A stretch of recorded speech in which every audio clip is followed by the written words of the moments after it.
Assalamualaikum warahmatullahi wabarakatuh. Halo teman-teman, ketemu lagi di channel Dayonil. Di video kali ini kita akan membahas rangkuman materi tema 9 subtema 1 Persatuan dan Kesatuan KD PPKN.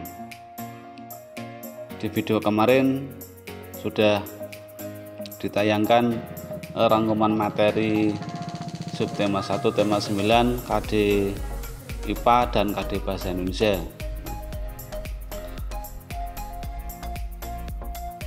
Kita langsung lanjutkan.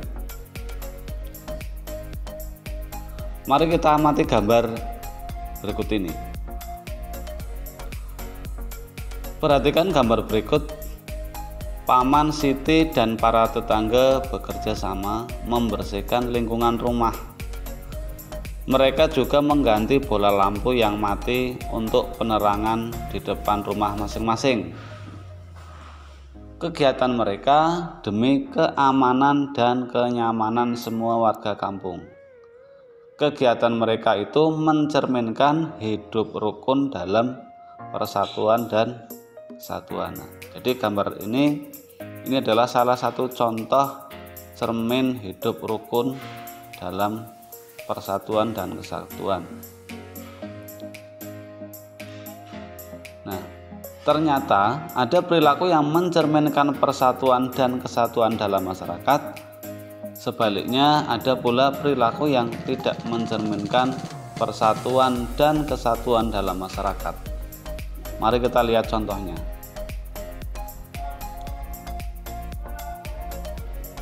Contoh perilaku yang mencerminkan persatuan dan kesatuan. Yang pertama, ikut serta dalam musyawarah mengambil keputusan. Misalnya di sini adalah pemilihan ketua RT gitu ya. Ikut membersihkan lingkungan bersama-sama.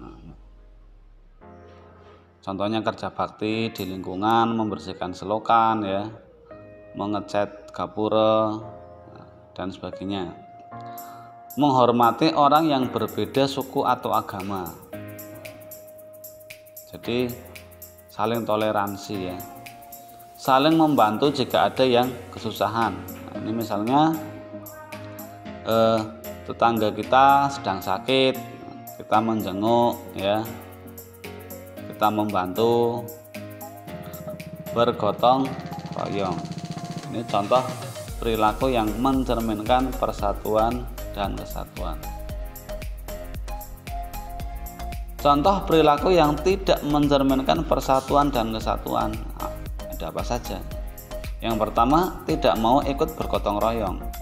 Kalau ada warga yang bergotong royong di kampung, malah misalnya pergi atau tidak keluar rumah gitu ya. Nah, itu tidak mencerminkan persatuan dan kesatuan.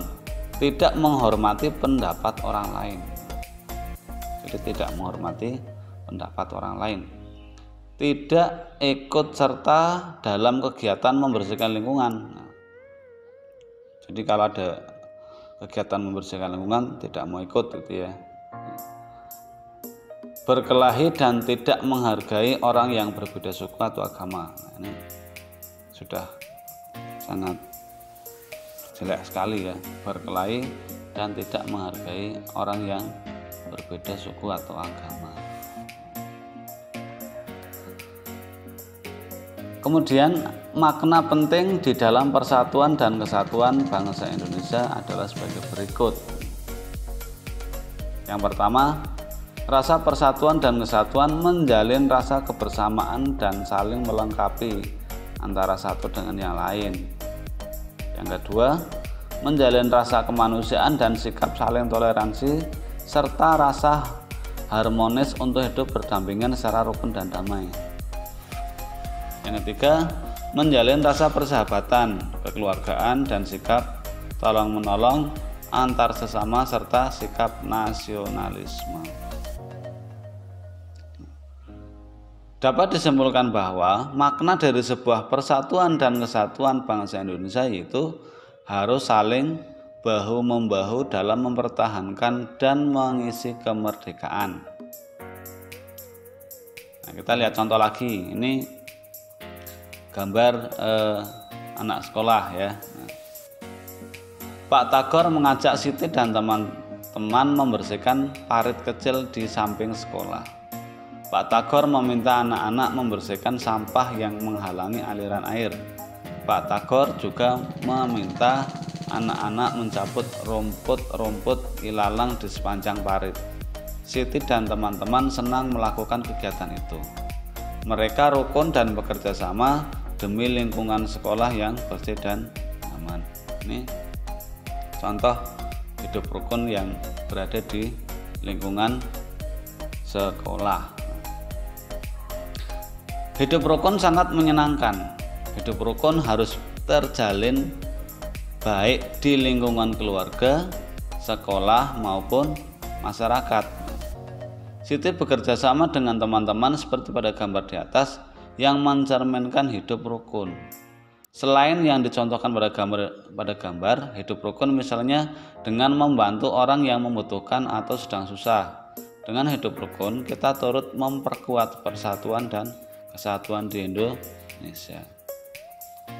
Jadi hidup rukun itu memperkuat persatuan dan kesatuan. Hidup rukun juga harus diwujudkan antar umat beragama. Di Indonesia ada 6 agama, yaitu Islam, Kristen, Katolik, Hindu, Buddha, dan Konghucu. Banyak himbauan dan ajakan dari pemerintah untuk hidup rukun dan damai antar umat beragama. Jadi hidup rukun juga diwujudkan antar umat beragama. Kita harus saling toleransi, harus saling menghargai. Supaya lebih jelasnya, mari kita latihan ke contoh-contoh soal. Nah, contoh yang pertama, yang nomor 1, persatuan dan kesatuan bangsa perlu dijaga. Perbuatan di bawah ini yang bisa membina persatuan dan kesatuan bangsa adalah. Jadi perbuatan yang membina persatuan dan kesatuan kita lihat ya. A. Bekerja keras siang malam. C. Menghafalkan undang-undang dasar. B. Kerjasama dalam tawuran di kampung. D. Kerja bakti membersihkan lingkungan. Mana yang benar? Nah, kita lihat dari A sampai D ya. Bekerja keras siang dan malam. Ini belum mencerminkan atau membina persatuan dan kesatuan karena hanya untuk diri sendiri.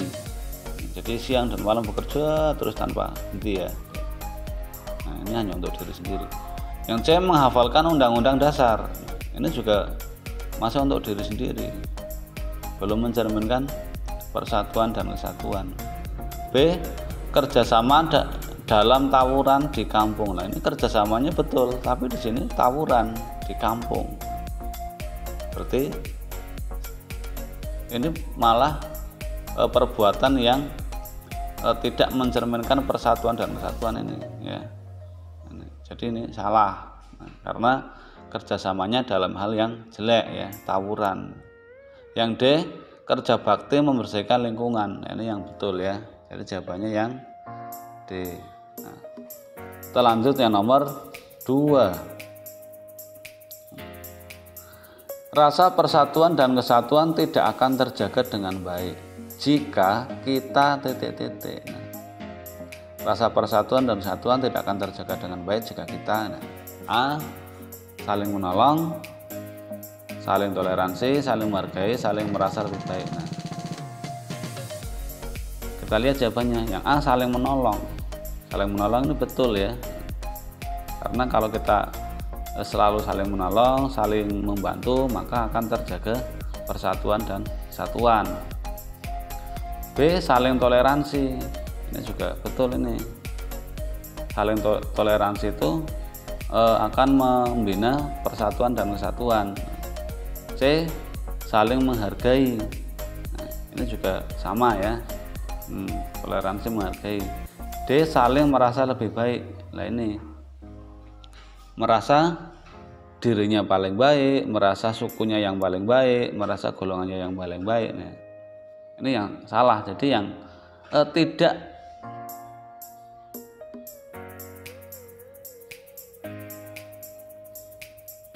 jadi kalau kita melakukan tindakan yang D ini saling merasa lebih baik, maka persatuan dan kesatuan tidak akan terjaga. Jadi untuk yang nomor 2 jawabannya yang D ya.